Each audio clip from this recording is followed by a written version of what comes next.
Blog Talk Radio. Welcome to Voices for Change 2.0, the mental health podcast that's changing the discussion one voice at a time, featuring guests that will help end the stigma and keep talking mental health. And now, here are your hosts, Rebecca and Joe Lombardo.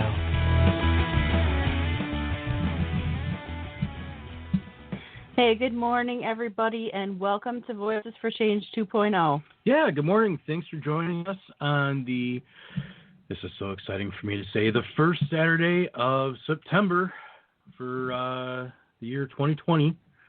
Yeah, it went by fast. Yeah, this year is mercifully, bizarre as it's been, has gone by fast. Thank God it's gone by fast. This has been a terrible year. I mean, it just has, waiting for the next shoe to drop. But hey, we got to take each day as it comes. We got to roll with the punches, and we'll get through all this together. I know it's a cliche, and I know you see it everywhere you go, and everybody says it, but we really are. If we band together, we will all get through this mess. We need to. We've made it this far. Yeah, 9 months in already. Woohoo! So, and September is also Suicide Awareness Month. Yep. Which is something that is close to my heart. As most of you probably know, I had my last suicide attempt in 2013. Mm-hmm. And it's 7 years. Yeah. 7 years since then, and man, have things changed a lot.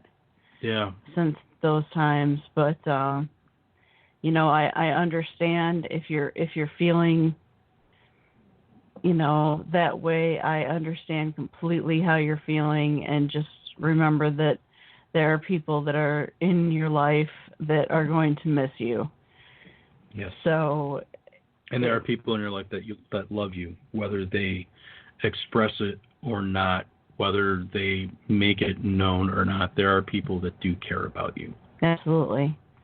And remember, there's a couple of different, there's a lot of different resources now, but I wouldn't just go online to Twitter and just start asking people for help, because you never know if you're going to get the desired effect. So yeah. The 1-800 number for suicide prevention is 1-800-273-8255. You can also text the crisis text line at 741-741, and they will answer you. That's a absolutely amazing service that they offer, and they got a lot of good people on there that can help you out. So, yeah, don't be afraid to reach out if you're hurting and you need it. People will listen. People will care. You are definitely not being a burden.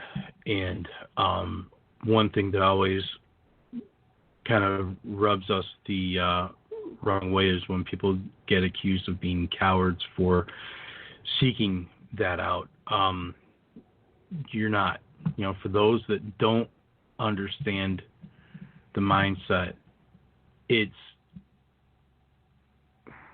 not about being a coward. No, if you're searching that out, if you're thinking along those terms, you're in a lot of pain.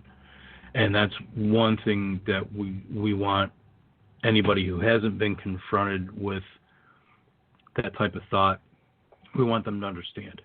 A person doesn't get to the point of wanting to end their life without going through an insurmountable amount of pain. Right. And everybody's pain is different. We have to learn to be respectful of that. Everybody goes through a different level of pain. Everybody has a different level of what they can handle. And sometimes you're at the end of your rope. Sometimes you feel like you're a burden to others, to your loved ones, and you feel that, maybe their life would be better without you around, whatever the reason. But understand, just acknowledging that person's pain is enough to make a difference. A kind word, a kind thought, a kind deed. And you don't have to fix it. You don't have to fix what's wrong with them. Just be there for them while they try to fix it themselves. Yeah, hold their hand through the journey.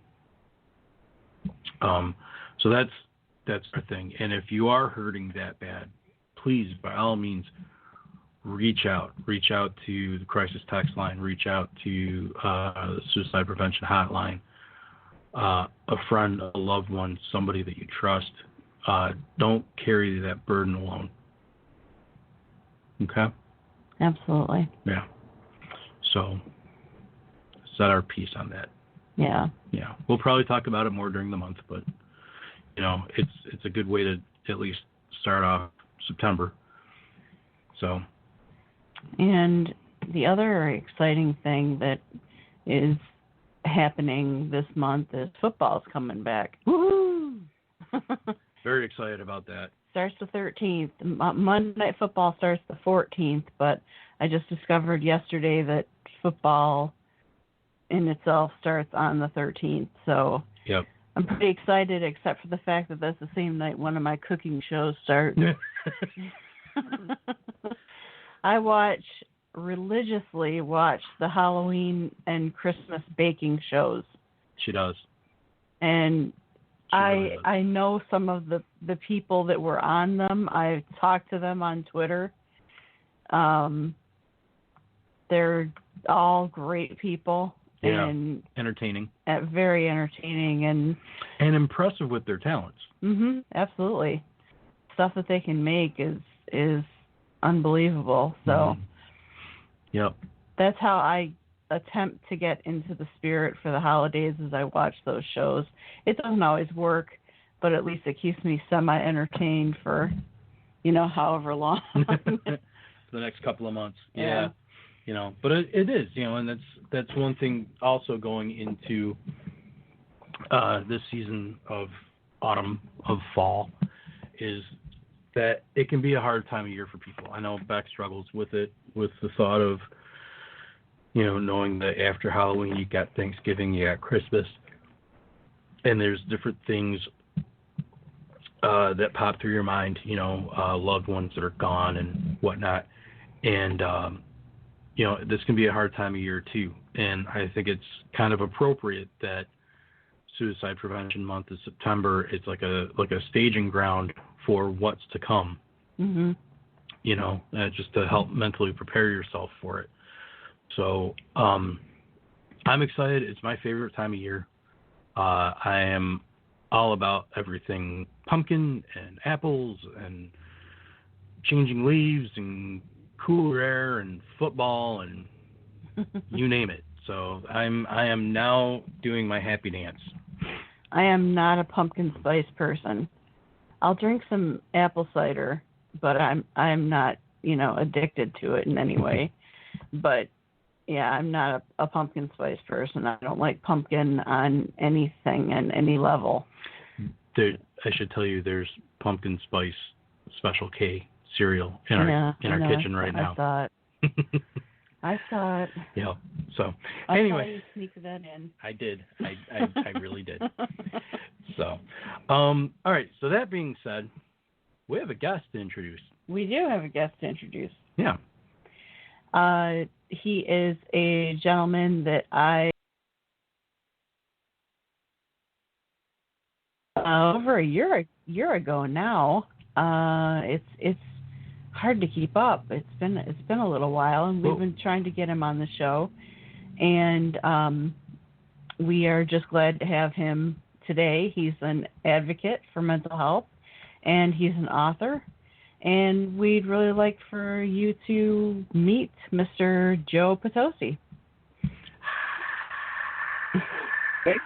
Thank you so much, Rebecca and Joe. I appreciate this opportunity.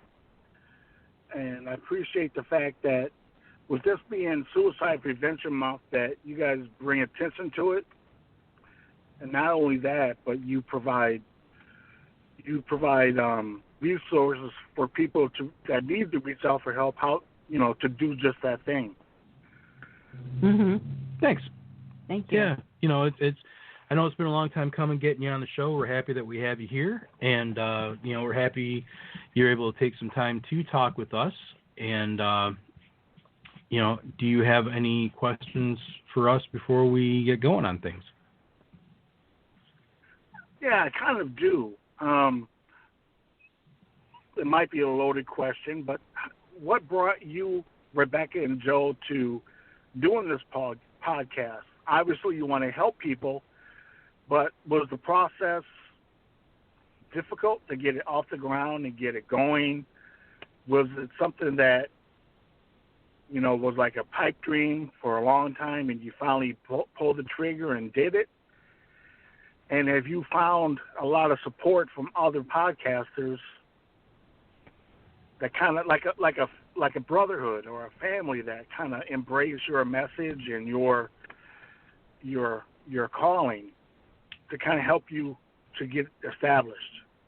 What has that been like for you guys? Well, it wasn't something that I'd been thinking about for a very long time. It just kind of it happened because our previous producer, I was talking to him, and I was going to be on one of his shows at the time, and I happened to mention to him that I had considered the idea of doing a show with my husband because he has a unique perspective as the caregiver to someone with bipolar disorder, and I have the perspective of the person with bipolar disorder. So that producer thought it could be a good show, and we started off with him. During that time, I met Scott because I was on a show of his, our current producer, Scott, and I was on one of his shows. And things didn't work out with our first producer, so I came to Scott and said, hey, could you take us on? And he said yes, thankfully, and we've been with him now for 4 years. Yep. But it wasn't easy, but it was worth it, the learning, the learning process of it all. And like I said, it wasn't something that I'd been dreaming about forever, but it came to my mind one day when I would listen to someone else's podcast. I said, you know what, I think we can do that. Yeah, and when Beck brought it to me, I got excited about it. Back in the mid-'90s, I went to broadcasting school, and unfortunately, I wasn't ever able to take advantage of that education. But I thought, well, this is an opportunity for me to finally use some of what I've learned. And so that got me excited. And like she said, it wasn't easy to do, and, trying to find our way. But, we figured out, equipment needs and the technical side of it to a degree. I mean, Scott handles all the, getting us on there, but, having the right microphone and our headphones set up and all that stuff. At the start of the whole thing, we had to be in 2 different rooms on 2 different computers to even be able to do it. So yeah, it was a huge pain in the butt until we started learning a little bit more, and now we're in the same room on the same mic, and it's a beautiful thing. Yeah, she can actually look at the funny faces I make at her. And we have found a family, I guess you would say, of other podcasters that are very supportive. I personally belong to a group on Facebook that's just all female podcasters, and they're very supportive people. But on Twitter as a whole, there's a lot of mental health advocates that are doing podcasts now, and we all kind of go back and forth. Well, I'll do your show, you can do my show, and that kind of thing. So it's worked out really well. Good. I can kind of relate to the struggles and the frustration. Let me explain. I'm a former host of a TV and radio show. So for 12 years, I produced the show. But the thing was, when I first started back in 2000, everything was analog and linear. Mm-hmm. You know, we used to use the Super VHS tapes, and I had to recruit my own team to kind of run the cameras, run the lights or whatever. And, you know, it kind of expanded into something much bigger than I envisioned. Same with the radio. But at a point in time, I just had too much other stuff going on, and I had to step away from it. But for the last probably 3 years, I have this burning desire to establish something in order to kind of help people, you know, and interview people. I'm not sure what platform, like Zoom or, you know, Skype or whatever. I don't know. It's just, all this is new to me, you know. But with the beauty of technology, like with the radio show or the TV show, we went to digital. When they had that switch, like back in 2010 or 11, I had to learn how to do everything on the computer, like digital editing, Adobe Premiere, Adobe Pro Tools, Adobe Final Cut, all that good stuff. And but like I said, with technology today, you don't really need to go into quote unquote a studio to do what you guys are doing or what other people are doing. And that's kind of a beautiful thing, I think. Yeah, so definitely. It's very cool. So for a beginner like myself that wants to launch a podcast, would you recommend Blog Talk Radio? Yeah, Blog Talk is a great platform for doing a blog doing a podcast for sure. I'd also recommend Spreaker. Spreaker is another good one. Yep. Our first incarnation with our old producer, we did that on Spreaker, and we recorded the shows versus doing them live. And that part of that had to do with how things were kind of going at the time. It was just easier to record them. Now with Blog Talk and with Scott, we actually do the shows live.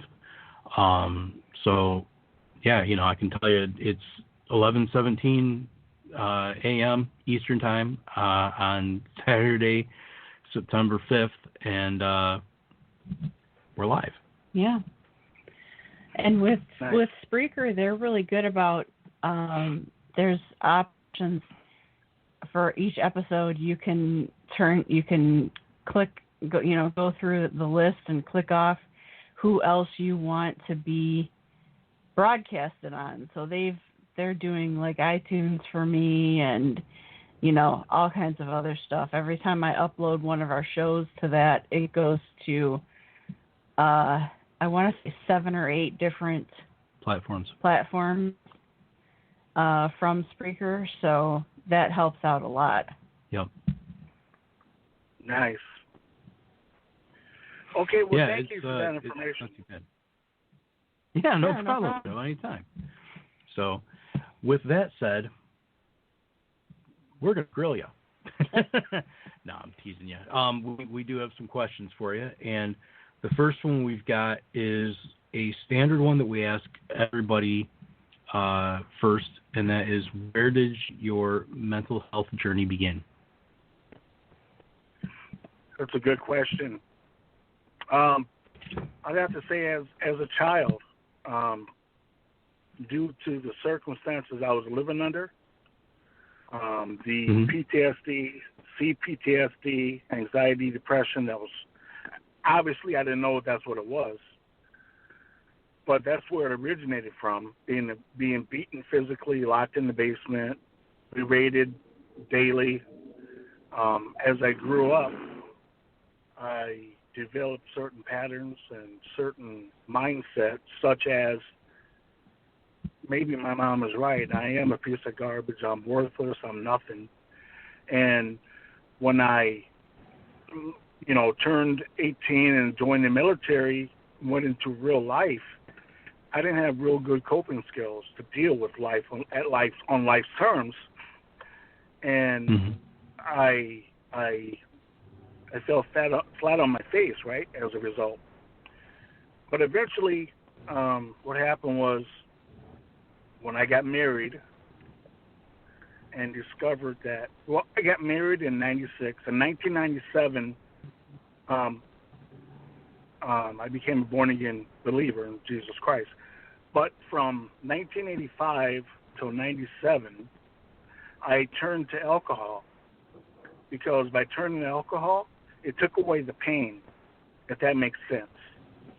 It'll block out the painful things I was dealing with, and I was walking around in a rage, right? I had a reputation as, I promised my grandparents. Let me say this: my grandfather was in World War II. He was in Pearl Harbor, and I promised him I wouldn't be the typical sailor, the drunk guy in the bars, fighting whoever, drop of a hat, go to these foreign countries and tear up the town. That's exactly what I became.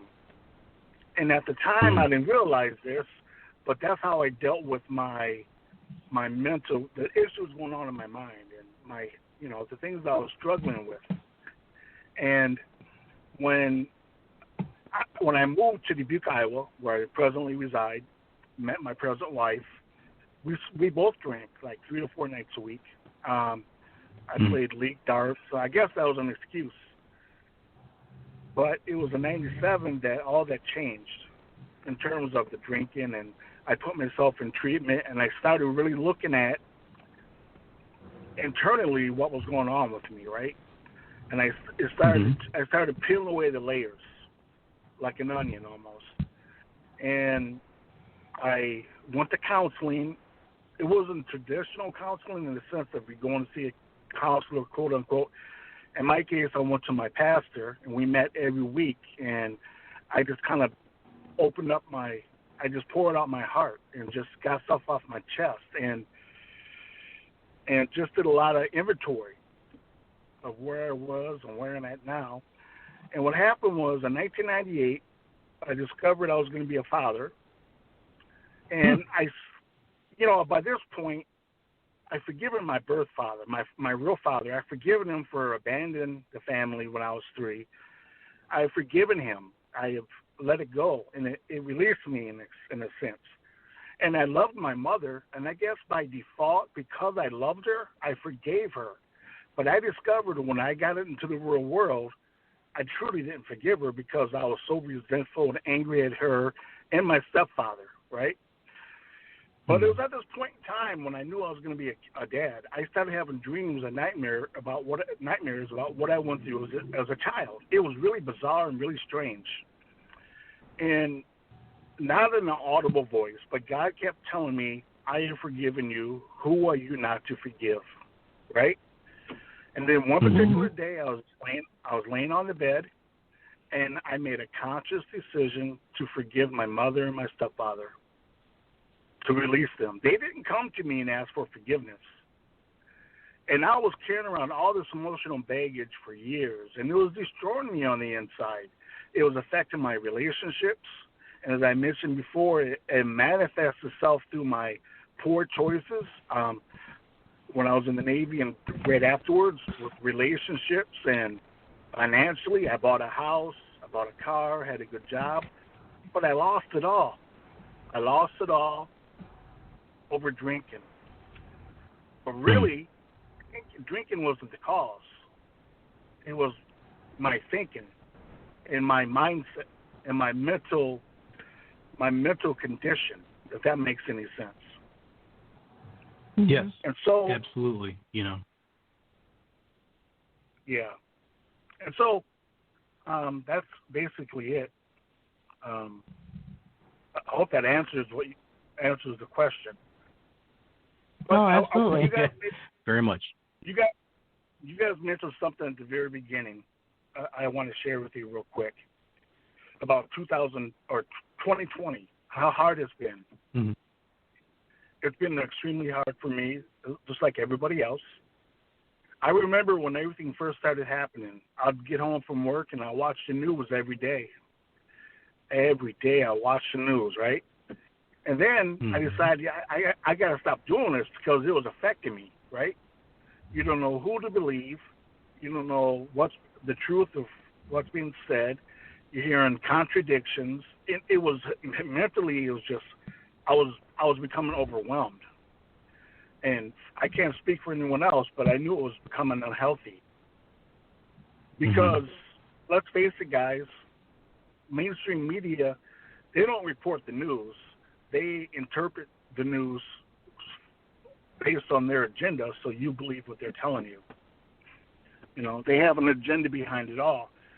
And there's a lot of people that won't read, but they'll listen to the news or watch the news and they'll take it as gospel, you know, not doing any fact checking. So, in December of 2019, I lost one of my jobs. I was a college pastor at a local church for 7 years. And it wasn't just a job, it was my calling. It was a passion of mine. I love helping people of all ages. I volunteered at a nursing home for 14 years. I used to go into the county jail and the halfway house. But anyway, long story short, I had this job and I was working with college students from literally all over the world that would come here to go to university. And when the church said, you know, we are going to, 2 years ago they cut their salary in half, but I kept doing the job because to me it wasn't just a job, it was a purpose for my life, and I was making an impact on other people's lives. That's what mattered.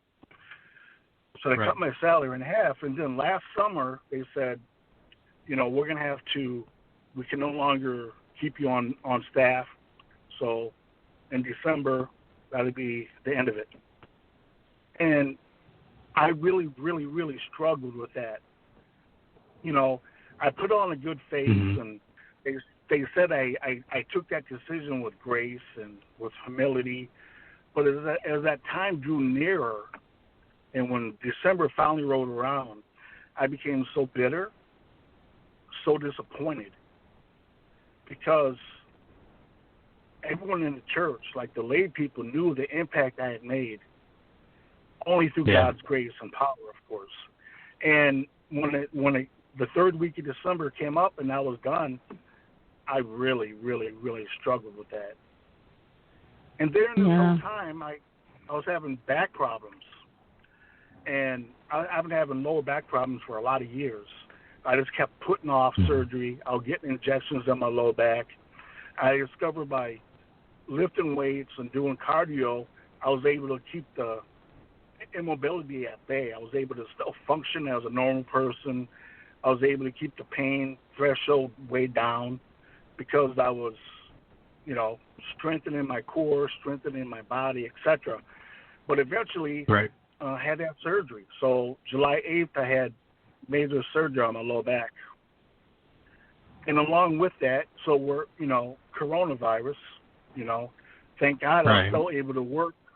I was still able to work during the whole process. I work at a university here in Dubuque. I had the surgery, and I'm going back to work next week. But there's been some good days and bad days, emotionally, you know, about being in this situation, you know. And so, no, it's. I was going to say, go ahead, Joe. It's had an impact on everyone, and it does get overwhelming, you know.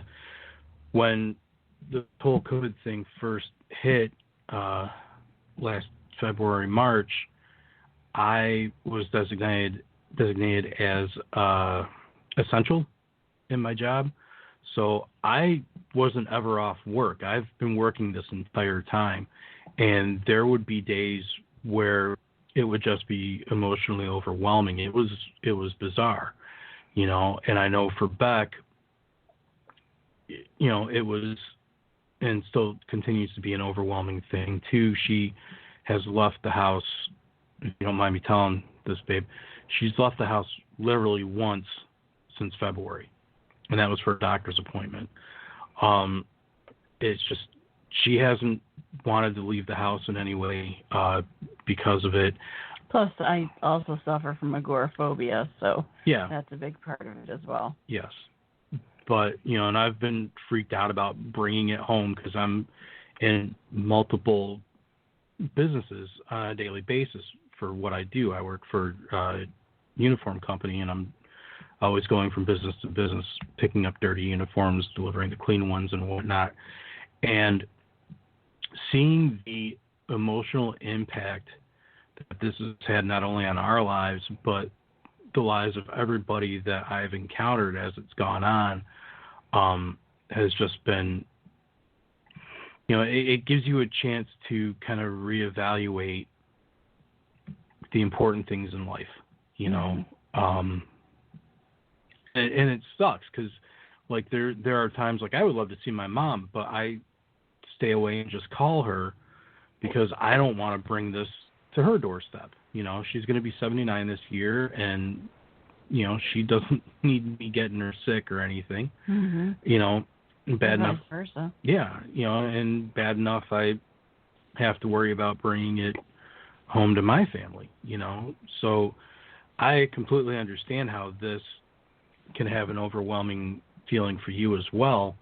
On top of having to get the back surgery, on top of losing the position that you had back in December, and that's doubly hard for you because of that it's one of those things where if you find what you excel at, you don't work a day in your life kind of thing, and that sounds like that's what that position was for you. Absolutely. Yes, sir. Yeah. Well, on that note, we're going to go ahead and take our break. We're going to be listening to the song called Sorry by David Hernandez. And you guys stay tuned. We'll be back on the other side of this.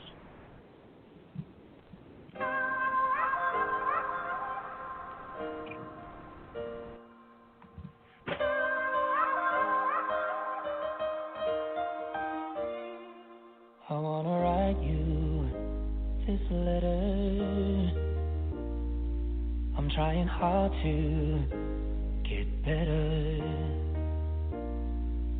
so my heart flows from pen to paper, but forgiveness is not your answer. You say sorry, not enough. You've been waiting. My time is up. Tired of the pain, of the fight. You don't wanna make it right. You say sorry is not enough. Not enough.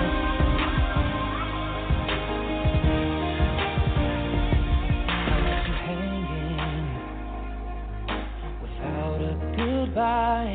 I know you called me a million times, but the space is what I needed. I see our wounds are still bleeding. You say sorry, it's not enough. You've been waiting. My time is up. Tired of the pain, of the fight. Don't wanna give it one more try. You say sorry is not enough.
welcome back to Voices Change 2.0. I'm Joe. I apparently can't talk very well. The beautiful woman to my right is my lovely, wonderful, effervescent Rebecca. Going Hi. a little overboard. I love you, baby. Hi. I love you too, honey. And on the line, we have the lovely and talented Mr. Joe Potosi. How you doing, sir? I'm doing good. Thank you, guys. Yeah, no problem. This has been, like I said, a pleasure to talk with both of you. Well, thanks. Yeah, Likewise. we appreciate that. Yeah. So, next question we've got for you. You want to ask, babe? Sure. Okay. What was the catalyst? What made you decide to come out and speak about your mental health? Okay, so let me strike the stage by putting it to you this way. It's been probably 13 years ago, probably longer than that. My kids were pretty young. I had 2 sons. I was still struggling with how to deal with my mother. She was still a very toxic, hateful, vindictive individual. She's been that way my whole life. But I would always try to buy her affection. I would bend over backwards at the drop of a hat because that's just the way I've always dealt with her. And I realize now I was always trying to buy her affection. I was always buying her things and treating her to this or that ever since I was a kid in order for her to like me. So I just started a journal, right? And I would, in this journal, I would write down I'll get to the stage in the journal where I would write down some very graphic, traumatic events that happened in my life as a child. And it felt like I was releasing that, right? Then my wife, who's an avid reader, she's probably read 1,000 books, no exaggeration. I would read it, and by the way, she was a mental health nurse, which is a plus, right? Cool. I would read to her in my journal because I wanted to see what she thought. And no kidding, guys, I'll be reading to her, a couple pages or whatever, and everything was fine. But when I would get to those traumatic events, it's like I hit a brick wall, and the floodgates opened up. And I'm not ashamed to admit this. I started bawling like a baby. And that's when I realized that there's still some healing that has to take place, right? So I continued along in this journal. All the while, I was still doing all this ministry work with the jail, people in jail, the nursing home, the TV, in conjunction with working full time and raising my 2 kids. But at a point in time, my wife says, she goes, you should really write a book because you can help so many people by sharing your story, by being transparent. And so what started as a journal became a book, and I wrote the book. My motivation has always been, if the book helps one person, it served its purpose, right? And it's helped me immensely. It's been, I don't know the technical term, but it's just been healing for me. And I recommend that for everybody. It was cathartic. Cathartic. That's cathartic. The word. Yes, yeah. sir. That's yes, sir. The word. Yeah. What's the book called? The book is called When the Dust Settled, Between a Rock and a Hard Place. And where can people find it? They can find my book on Amazon, Barnes & Noble, or Zulon Press. That's Xulon Press. Also, I have a website. And on the website, I have links to the book, joepotosi.com. Okay. Okay, perfect. Very cool.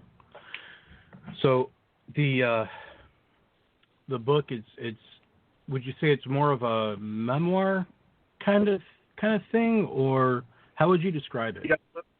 Yes, it's a memoir biography. Cool. And I just chronicle my life from my earliest memory, being about the age of 3.5, until the age of 18. And I'm presently working on the second book, and it may even be a third. The third book is probably going to be a fiction book about the War of 1812.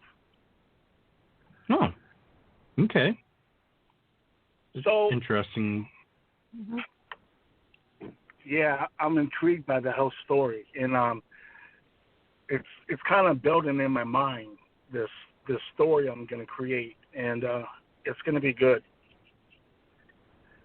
But in my book, I take you with me on this journey, and some people that have read it have said they couldn't put it down, or they felt like they were there with me. But I need to say something, and I'm getting goosebumps as I think of this. This is what I want to say to you, Rebecca, and you, Joe, and everyone that's listening. And this is what I want to say. Your condition does not have to be your conclusion. Your condition, whatever that is, that's negative or holding you back, or it's cramping your style. Maybe you went through an extremely traumatic, awful childhood, and as a result, you're carrying around all these wounds and all this baggage, and it's destroying you on the inside. Well, that doesn't have to be your conclusion. In other words, what I'm trying to convey is, if you fall down 9 times, get up 10. Never give up. Never quit. You have a value that's unmeasurable. You have a plan and a purpose in this thing we call life. I don't know what that is, but God does. And, I need to mention this to you guys because this is in my book. When I was a kid, there was a point in time, I have 4 younger brothers and 1 older sister. There became a time in my life, I was like a father figure to my younger brothers, my 2 youngest brothers, that I wanted to kill myself.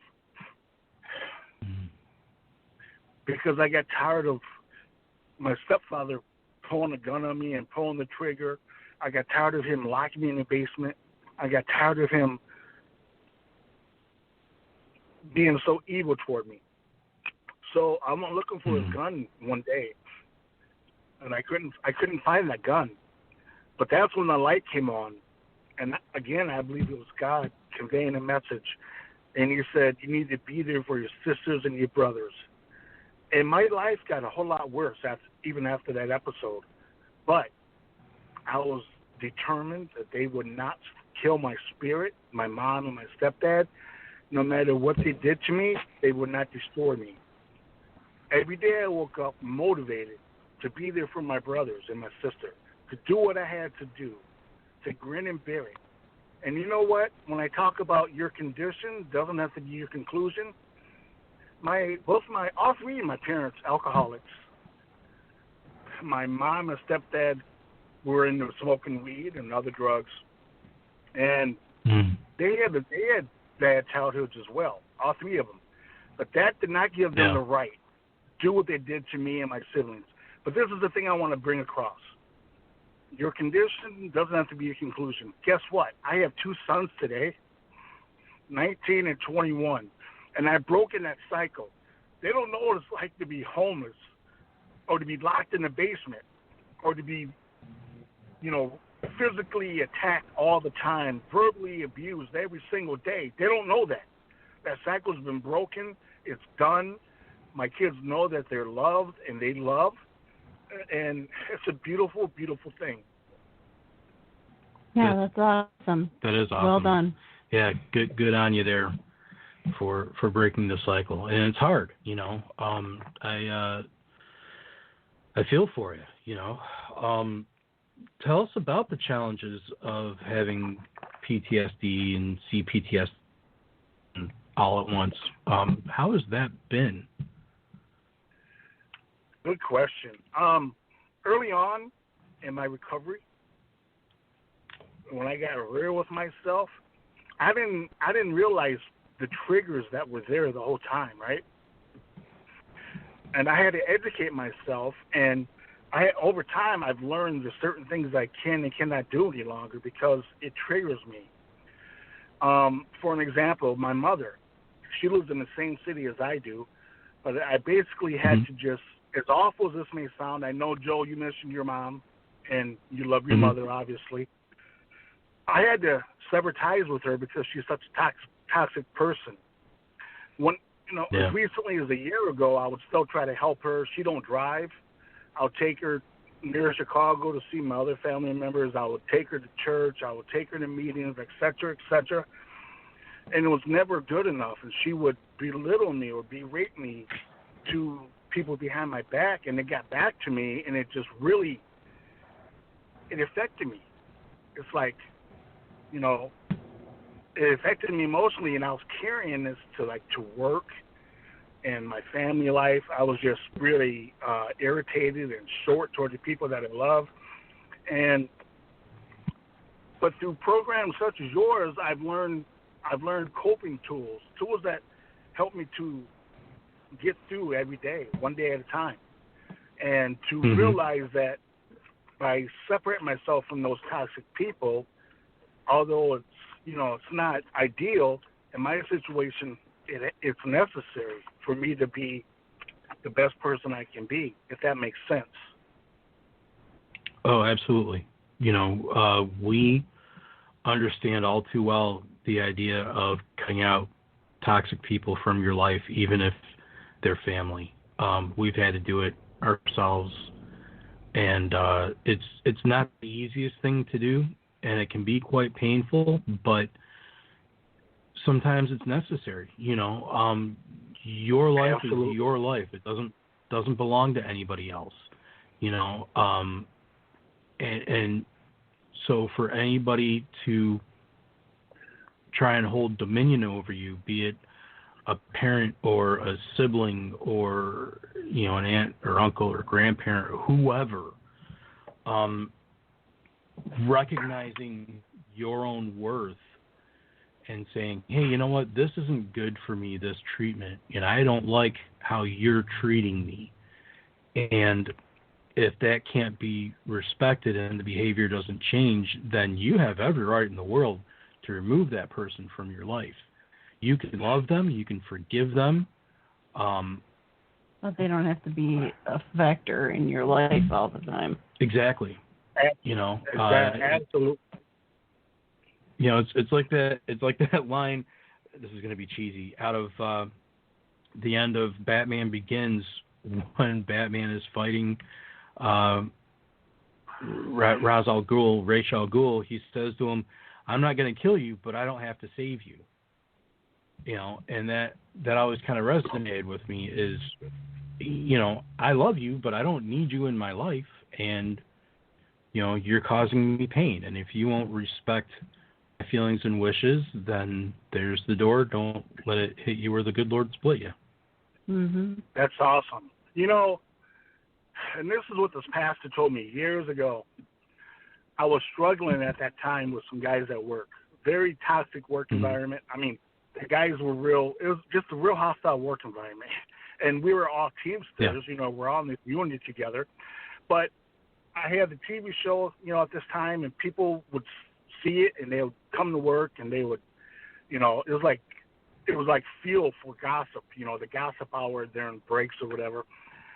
And the pastor told me something that I try to apply even today, and he goes, pray for those people that, are attacking you verbally or, don't like you or make your life miserable.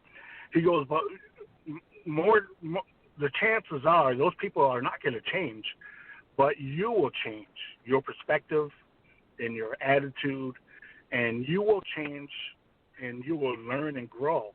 And it took me years to realize I had to jettison the relationship with my mother, because I watched her being beaten as a kid by my stepfather. He broke her jaw, broke her collarbone, and I seen all the stuff she went through, all the struggles she endured, And she is my mother, but I'm much happier today because I have distanced her out of my life. I just, I mentioned before I had back surgery, and I only shared that with my sister, a couple of my brothers, and my mom heard about it.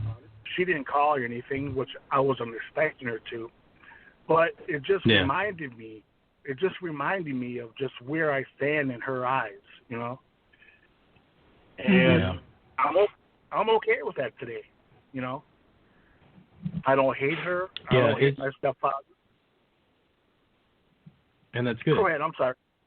Yeah. No, I was going to say that, you know, it's an unconscionable thing for a mother not to check on her child after he's had a major surgery like that. But, you know, it just speaks to her toxicity and how you don't need that in your life. And it's harder cutting off, you know, a mother versus a sibling.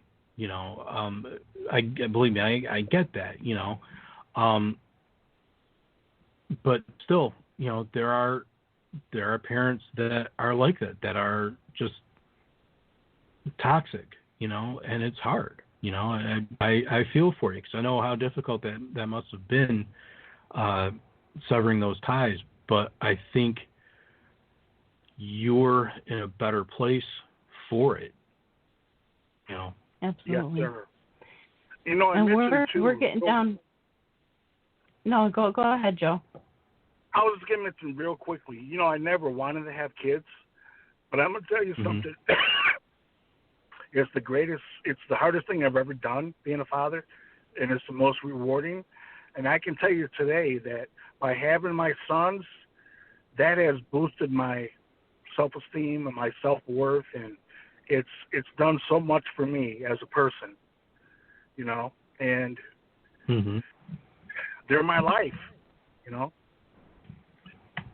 And that's awesome. You know, I mean, you don't always expect.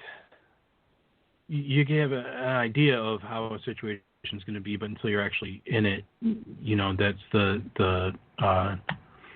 big difference. You know, for us, it was with our great niece being here now. You know, and it's pretty cool getting to see her grow up. You know, but right. Anyway, we're winding down to the end of our time, unfortunately, because we're having a great conversation with you. But you know, the march of time is constant. So you want to just quickly fill us in on what you've got coming up next?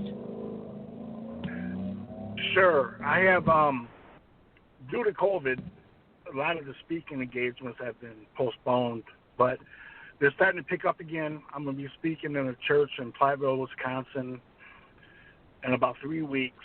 I have a show tonight with Lana. I don't know his last name. But once things start to reopen, I plan on once again going to like the local libraries and coffee shops and just sharing my story with the intention of trying to inspire and encourage people. My story is not unique. There's people with a lot worse story than myself. But I think the biggest difference could be I found the ability to forgive. And once I did that, my mental health, you know, was boosted, and I was able to regain my confidence and self-esteem and all that. And I just want other people to know that, you know, that they can get through this, that they, no matter what they're facing, nothing is so bad that, first of all, you want to take your own life, and second of all, that you don't have, you know, you're not significant or no one cares or whatever. I just want to bring hope to people. And so, and as I mentioned, I'm working on my second book, and I'm back in college again and pretty busy. Well, that's great. Good. Yeah. Do you want to give out your social media where people can track you down and talk with you really quick? Sure. Thank you. So I have a website, joepotosi.com. I'm also on Instagram, Joe_Potosi. I'm on Twitter with Rebecca. It's Joe Potosi. And, yeah, that's about it. So hopefully maybe I'll have some opportunity to meet some of your listeners and just visit with them. I'm going to be having a giveaway. From time to time I give away free books and I'm working on doing that again. I'll be posting that on Facebook, Joe Potosi on Facebook, and because obviously we all have stories, like I said before, but it takes a lot of courage to just put your story out there, with no regrets. And I'm not ashamed of my story because of where I'm at today. And by God's grace, here I am. And I believe without him in my life and without how he's worked in my life, I believe with all my heart, I would have been either locked up or buried up a long time ago. Yeah. I feel you on that. Yeah, well, we're glad that you're still with us, and we're glad that you were able to take a little bit of time out of your Saturday to chat with us, and we hope that you have nothing but success in the future. Absolutely. Thanks so much, Rebecca and Joe. And like you mentioned before, Rebecca, we've been kind of talking about getting together, and it hasn't worked out. But, I believe today is the perfect time, There's a time absolutely. and a perfect, and I appreciate what you guys are doing for the community and educating the public. As I said about suicide prevention and just making people aware of where they can get help and the resources, etc. I commend both of you guys so very much. Thank you. Well, thank you. We appreciate that. Most kind. Now, stay on the line. We're going to be signing off with Photograph by Stefan Alexander. Have a great weekend, everybody, and stay safe and wear your mask. I fell in love with a photo, head over heels for a face I'll never know. Squeaky clean in a bathrobe, just a hint of the skin that hides below. I can't help it, I'm already daydreaming this fantasy, repeating, but nobody's stripping for me. All I got are these eyes looking out of my screen. A picture that's easy in my heart, keeping it close if I fall apart. A picture can say 1,000 words, 1,000 better than I ever heard. I'm done looking for my other half. I'm in love.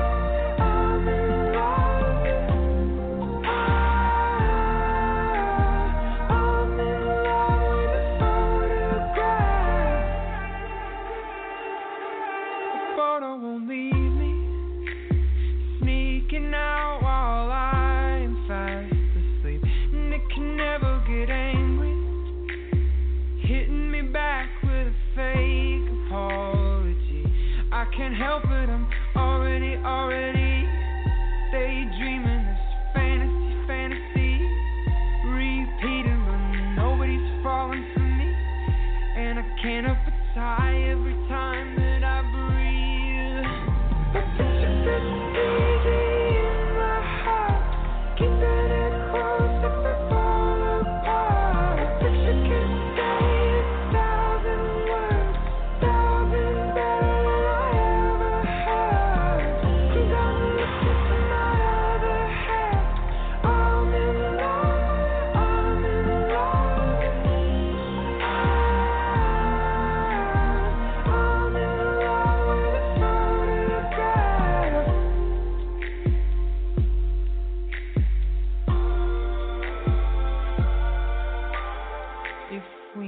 Outside the frame, I might want nothing to do with you. If we met outside the frame, I might wanna put you back in. A picture that's easy in my heart, keep it